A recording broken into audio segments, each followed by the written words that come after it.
Hello दोस्तों, मैं पुनीत उमराव आपका उमराव एकेडमी में हार्दिक स्वागत करता हूं। जैसा कि प्रीवियस क्लास में हमने शब्दालंकार के बारे में पढ़ा था और इस क्लास में हम अर्थालंकार और उसके भेद के बारे में जानेंगे और एक एक करके उनको पढ़ेंगे।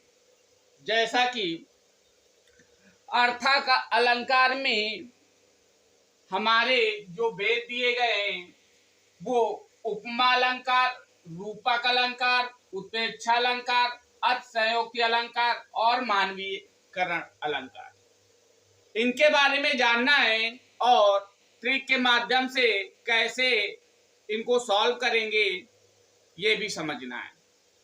केवल ट्रिक लगाना है और आपका क्वेश्चन क्या हो जाएगा, सॉल्व हो जाएगा। तो इनके बारे में एक एक करके जानते हैं। ये हमारा पहला अलंकार होगा उपमा अलंकार। तो अब उपमा अलंकार क्या होता है और उसके बारे में पढ़ेंगे और इसका किस तरीके से उत्तर देना है वो भी समझेंगे। तो हमारा उपमा अलंकार मतलब क्या है? उपमा, उपमा क्या है? उपमा शब्द का अर्थ होता है क्या? तुलना, तुलना मतलब जब किसी एक वस्तु की तुलना किसी दूसरी वस्तु से की जाए, एक वस्तु की तुलना किसी दूसरी वस्तु से की जाए तो वहां पे कौन सा अलंकार होगा? वहां पे उपमा अलंकार होगा। जैसे कोई लड़का है और हम बोल देते हैं ये सचिन जैसा खेलता है, तो उस लड़के की तुलना किससे की गई? सचिन से की गई। तो जो लड़का था उसे हम सचिन जैसा मानते हैं, तो यहाँ पे क्या हो गई? तुलना हो रही है, उस लड़के की तुलना सचिन से हो रही है। इसका मतलब यहाँ पे उपमा अलंकार होगा। तो देखते हैं डेफिनेशन क्या होती है। डेफिनेशन होती है जब किसी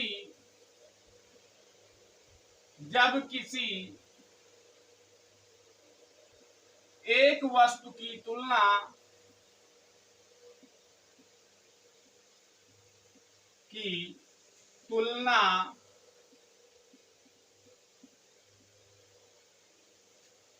दूसरे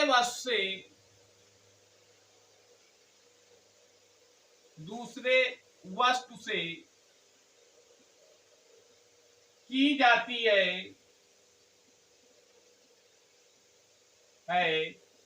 तो वह उपमा अलंकार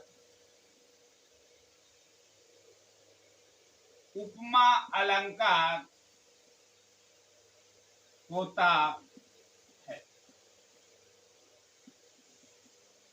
मतलब जब किसी वस्तु की तुलना किसी दूसरी वस्तु से की जाए तो वहां पे क्या होता है? उपमा अलंकार होता है।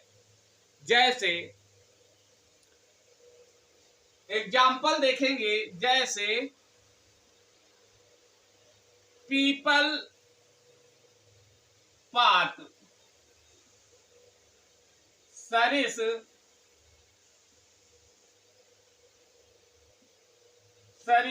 मन डोला।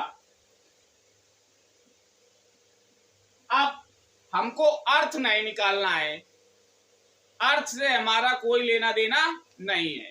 केवल क्या है समझना है, पीपल पात सरिस मन डोला। अब ये क्यों कहा गया? कह रहा पीपल वृक्ष जो होता है उसके पत्ते इतने हल्के होते हैं कि हवा चले अन्यथा ना चले, लेकिन उसके पत्ते जो होते हैं हमेशा क्या होते हैं? हिलते रहते हैं। और जब हमेशा हिलते रहते हैं तो उसकी तुलना किससे की जा रही है? मन से की जा रही है। किससे? मन से। क्यों? क्योंकि हमारा मन भी क्या है? एक जगह स्थिर नहीं रहता है, वो भी क्या हमेशा एक चीज को छोड़ के दूसरी चीज पर लग जाता है, एक जगह स्थिर नहीं रहता। कुछ सेकंड में यहाँ, कुछ सेकंड में दूसरी जगह। तो पीपल के पत्ते की तुलना मन से की जा रही है। कहां से की जा रही है? मन से की जा रही है। और जब पीपल के पत्ते की तुलना मन से की जा रही है तो यहाँ पे कौन सा अलंकार होगा? उपमा अलंकार होगा। जैसे दूसरा एक और एग्जाम्पल देखेंगे।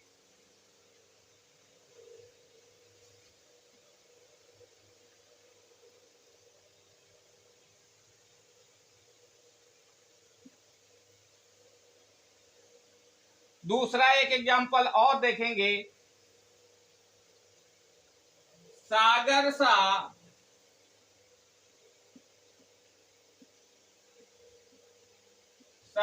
सा गंभीर हृदय हो।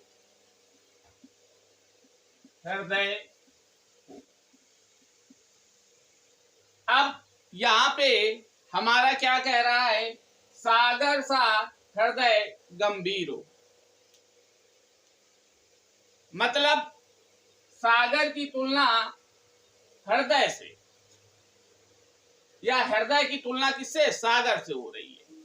तो यहाँ पे एक वस्तु की तुलना दूसरे से हो रही है। तो यहाँ पे हमारा कौन सा अलंकार? यहाँ पे हमारा उपमा अलंकार होगा। जैसे अब अगर हमको इस तरीके से नहीं समझ में आया, अर्थ अगर नहीं समझ में आया, तो हम क्या करेंगे? हम यहाँ पे लगाएंगे अपनी ट्रिक।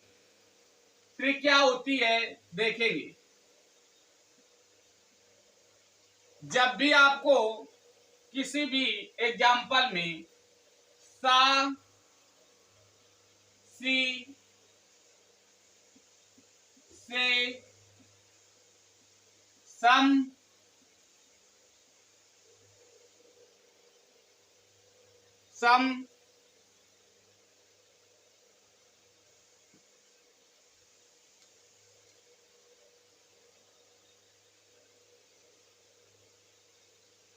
सादृश्य,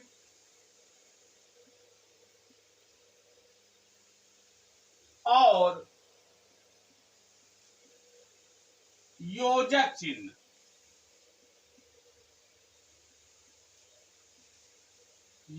चिन्ह मिल जाए,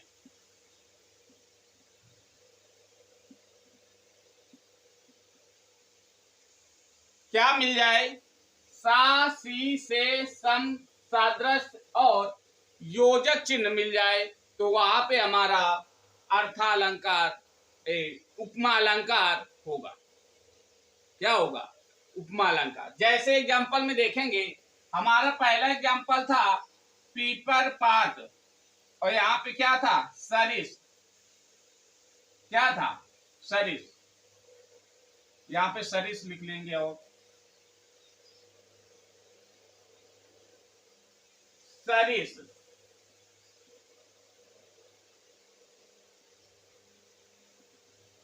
तो हमारा जो पहला एग्जाम्पल था क्या था? सरिस। तो सरिस भी आया। और दूसरा एग्जाम्पल था क्या? सा। तो हमारा सा भी आया। और इसके साथ क्या है? योजक चिन्ह भी आ गए। जब हमारा किसी भी एग्जाम्पल में सा, सी, से, सरिस, समदृश और योजक चिन्ह आ जाएगा, तो वो हमारा जो अलंकार होगा वो होगा उपमा अलंकार। और हमारा जो दूसरा अलंकार था वो था हमारा क्या? रूपक।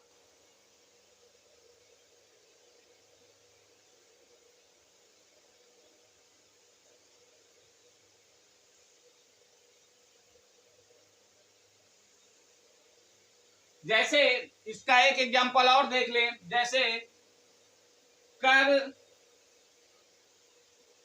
कमल सा, कर कमल सा ऊंचा हो,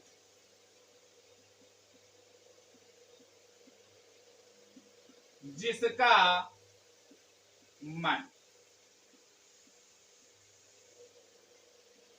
अब देखिए, यहाँ पे सा भी आया और क्या योजक चिन्ह आ गया।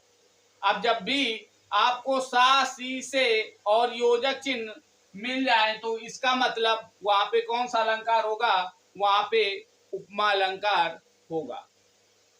अब जो हमारा दूसरा अलंकार है वो हमारा है रूपक अलंकार। कौन सा, रूपक अलंकार। तो अब हम रूपक अलंकार के बारे में जानेंगे कि रूपक अलंकार को किस तरीके से पहचाने।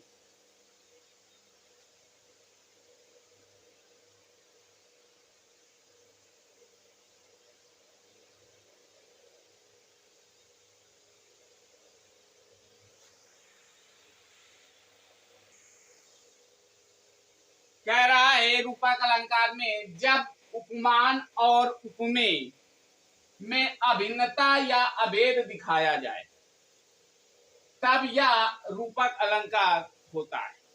अब जो हमारा पहले था उपमा, उसमें किसी एक व्यक्ति की तुलना किसी दूसरे से की जाती थी, लेकिन जो हमारा रूपक है इसमें तुलना नहीं की जाएगी, हमें वही वस्तु मान ली जाएगी। जैसे हम बोलते हैं ये लड़का सचिन ही है, क्या है, सचिन ही है। इसका मतलब वो लड़का सचिन जैसा नहीं है, वो क्या है, सचिन ही है। इसका मतलब वहां पे क्या होगा, रूपक अलंकार होगा। जैसे कि एग्जाम्पल में दिया गया, जैसे माया मैं तो चंद्र खिलौना ले। अब ये एग्जाम्पल में क्या कह रहा है, उसने ये नहीं कहा कि वो चंद्रमा के जैसा ही क्या लेगा, खिलौना लेगा, लेकिन उसने ये कहा है कि वो चंद्रमा ही लेगा खिलौने के रूप में। इसका मतलब यहाँ तुलना नहीं की जा रही, वो चंद्रमा को ही लेना चाहता है। इसका मतलब यहाँ पे कौन सा अलंकार होगा, रूपक अलंकार होगा। जैसे दूसरा एग्जाम्पल, चरण कमल बंदो हरिराय। कह रहे चरण बिल्कुल कैसे हैं, कमल के तरीके हैं। कैसे, कमल के तरीके, मतलब कमल ही है उनके चरण, कमल के तरीके नहीं है ना, कमल जैसा है। कह रहे हैं उनके जो चरण है वो कमल है। इसमें जिससे तुलना की जा रही वही मान लिया जाता है। तो यहाँ पे क्या होगा, रूपक अलंकार होगा। जैसे अब हमको नहीं समझ में आया तो ट्रिक में क्या होगा, ट्रिक क्या है, ट्रिक ये है, अगर कोई भी एग्जाम्पल दिया जाए, अगर उदाहरण में या लिख लो, अगर पंक्तियों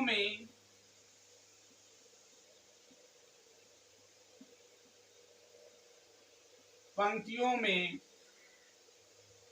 सा सी से सम सरिस सादृश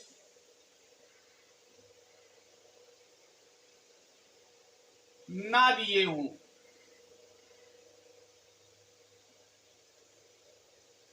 और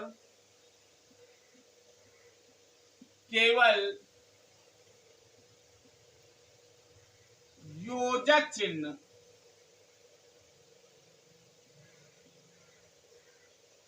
दिया हो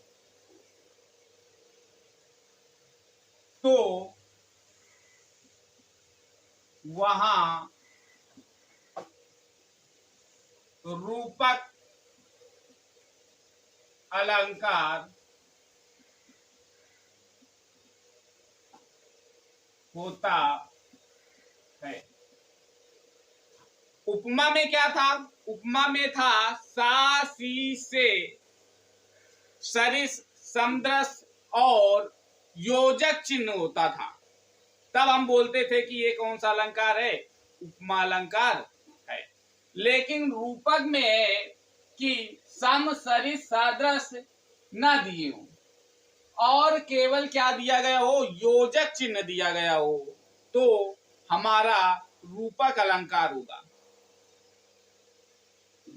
थोड़ा सा अंतर है, केवल उसमें कहा था उसमें क्या था कि सा सी से और योजक चिन्ह दोनों थे, लेकिन जो रूपक अलंकार होगा उसमें केवल क्या होगा, उसमें केवल योजक चिन्ह दिया गया होगा। जैसे कि एग्जाम्पल में देख लीजिए, ये दिया गया हमारा क्या, योजक चिन्ह, और दूसरा एग्जाम्पल में ये दिया गया है योजक चिन्ह।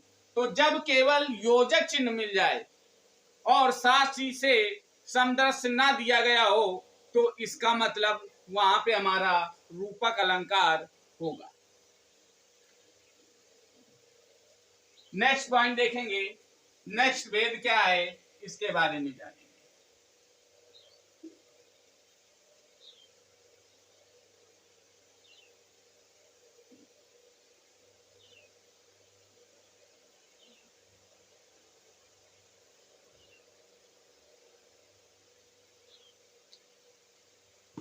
अब जानेंगे उत्प्रेक्षा अलंकार।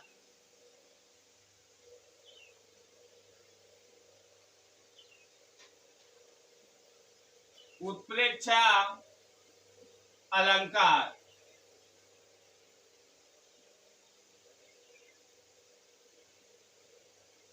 उत्प्रेक्षा अलंकार के बारे में पढ़ेंगे।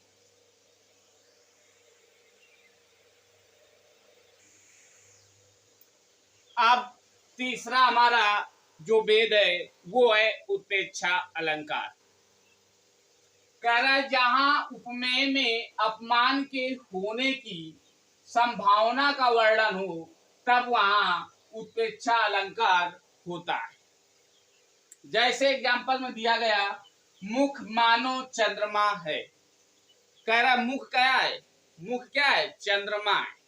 और दूसरा कह रहा है सख सोवत गोपाल के उर गुंजन की माल, बाहर सोवत मनु पिए दावा नल की ज्वाल। अब इसमें हमको क्या करना है, अर्थ नहीं निकालना है। अर्थ निकालने के आप चक्कर में पड़ेंगे तो क्या हो जाएगा, आंसर हमारा क्या हो जाएगा, गलत, क्योंकि अर्थ निकालना हर पंक्तियों का संभव नहीं। तो इसकी ट्रिक देखेंगे, ट्रिक क्या है। ट्रिक कह रहा है जब पंक्ति में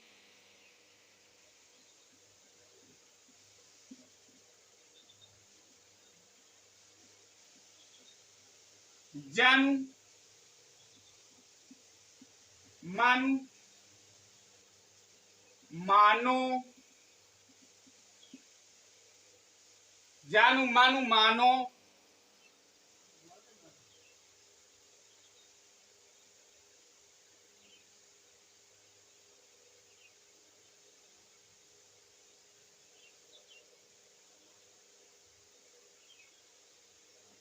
मानव, ज्यों और त्यों आदि शब्द आ जाएं।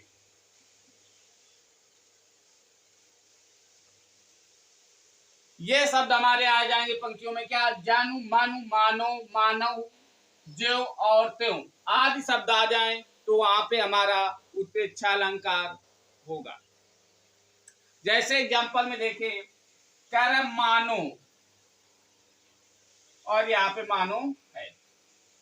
फिर दूसरे में कह रहा है कि मानु दिया गया, क्या दिया गया, मन, और मनु भी हमारा दिया गया है।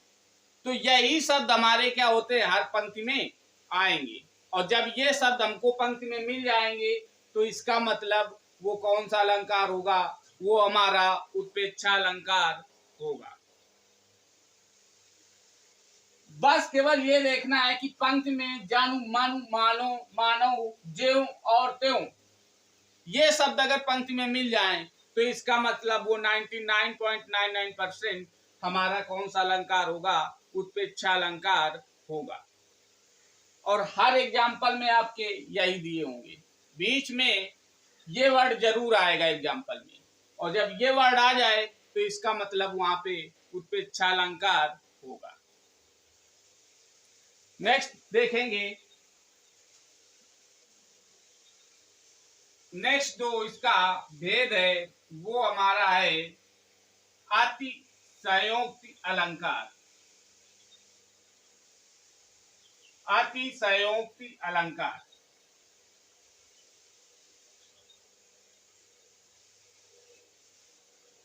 अतिशयोक्ति अलंकार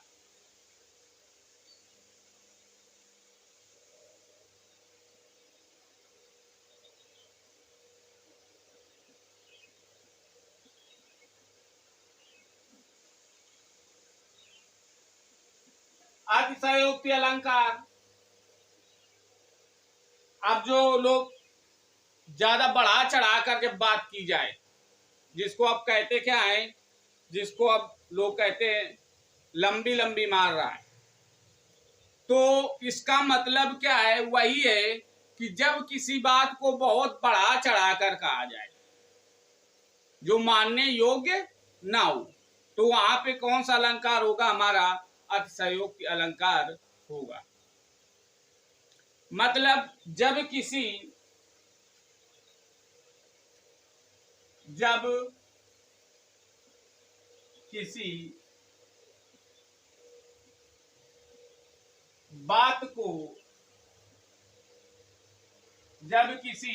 बात को बहुत बढ़ा चढ़ाकर प्रस्तुत किया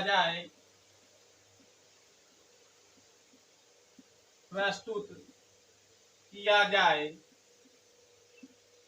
तो वहां अतिशयोक्ति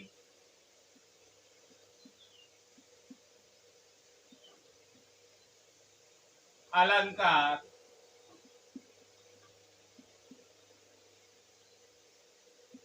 होता है। मतलब जब किसी बात को बहुत बढ़ा चढ़ाकर कहा जाए जो मानने योग्य न हो, तो वहां पे हमारा कौन सा अलंकार होगा, वहां पे हमारा अतिशयोक्ति अलंकार होगा।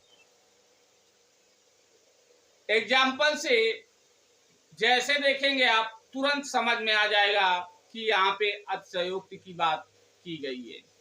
जैसे एग्जाम्पल में देखेंगे,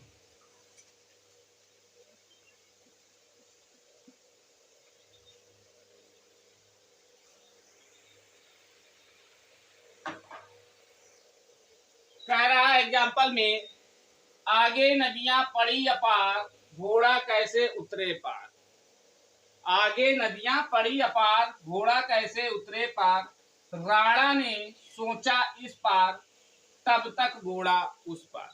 चेतक के बारे में बात की गई है कि राणा जी जब चेतक पे सवारी कर रहे हैं तो आगे नदियां, बहुत सारी नदियां हैं।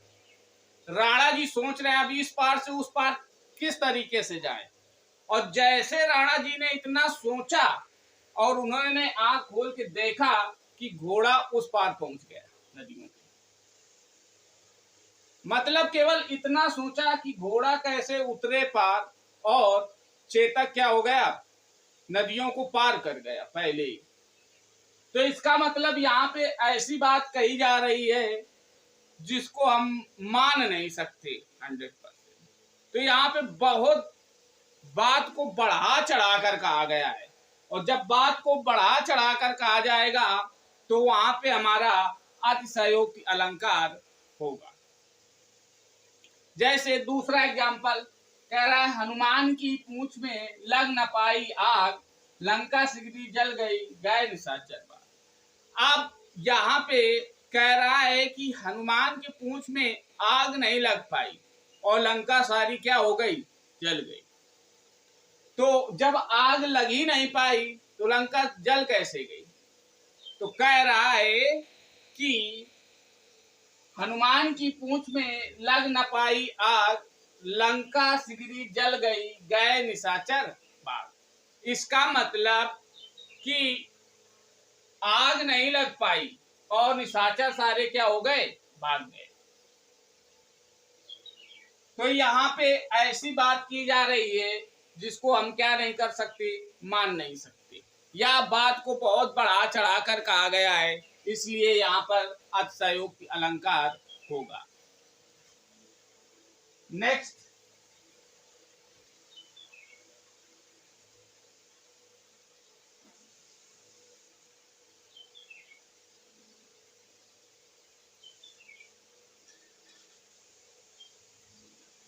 नेक्स्ट पॉइंट जो है हमारा वो है मानवीकरण।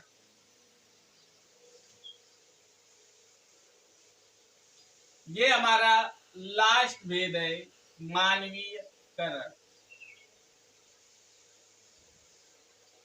अलंकार।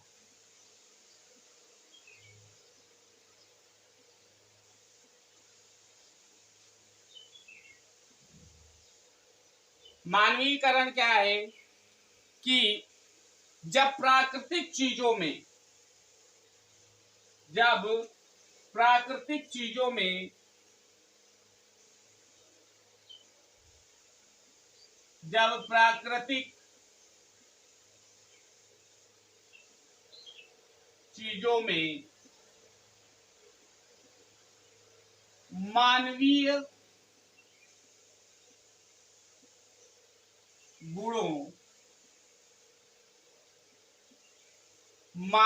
गुणों के होने का वर्णन किया जाए तो वहां मानवीयकरण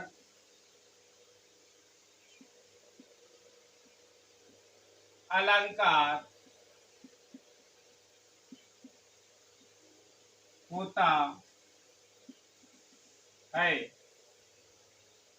मतलब जो प्राकृतिक चीजें हैं, जैसे हमारी बादल, फूल, पत्तियां, तो इनमें मानव के गुण देखे जाएं। किसके? मानव के गुण देखे जाए तो वहां पे हमारा मानवीयकरण अलंकार होगा। मतलब कि प्राकृतिक चीजों में मानव के गुण दिखाए जाएं, तब हम समझ जाएंगे कि वहां पे क्या मानवीयकरण अलंकार है। जैसे एग्जाम्पल के माध्यम से समझेंगे कि किस प्रकार एग्जाम्पल दिए जाते हैं। एग्जाम्पल हमारा है कि फूल हंसे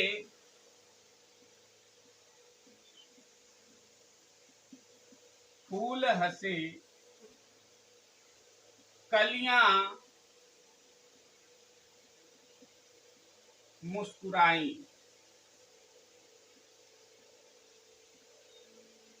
ये हमारा एग्जाम्पल दिया गया कि फूल हंसे कलियां मुस्कुराई। इसका मतलब क्या है कि फूल तो हंसते नहीं, इसका ये हंसने का कार्य किसका है? मानव का है। और मुस्कुराने का भी कार्य किसका है? मानव का है। और फूल क्या है? हमारे प्राकृतिक चीजें। तो कह रहा था प्राकृतिक चीजों में जब मानवीय गुण मिल जाए, क्या मिल जाए? मानवीय गुण मिल जाए, तो वहां पे हमारा क्या होगा? मानवीकरण अलंकार होगा। तो प्राकृतिक चीज और उसमें क्या हंसना, ये मानवीय गुण है, और मुस्कुराना मानवीय गुण है। तो इसका मतलब फूल मुस्कुरा नहीं सकते। तो क्या हुआ कि इसका मतलब यहाँ पे प्राकृतिक चीजों में मानव के गुण दिखाए गए हैं। किसके? मानव के गुण। तभी यहाँ पे कौन सा अलंकार होगा? मानवीयकरण अलंकार होगा। जैसे दूसरा एग्जाम्पल देखेंगे,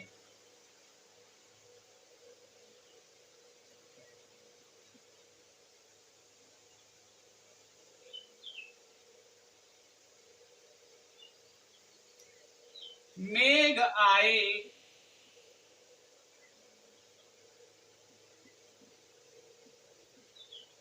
बड़े बन ठन संवर के। कह रहा है मेघ आए बड़े बन ठन संवर के। तो मेघ क्या है? प्राकृतिक चीजें हैं। और बन ठन और संवर के, तो बन ठन संवर के क्या है? मानवीय गुण है। मानव बन ठन के आता है। तो मेघ क्या कह रहा है? आए बड़े बन ठन संवर के। तो इसका मतलब ये मानवीय गुण है। और मेघ क्या? प्राकृतिक चीज। तो प्राकृतिक चीज में जब मानवीय गुण मिल जाएंगे तो इसका मतलब वहां पे मानवीयकरण अलंकार हो जाएगा। जैसे एक और एग्जांपल देखते हैं।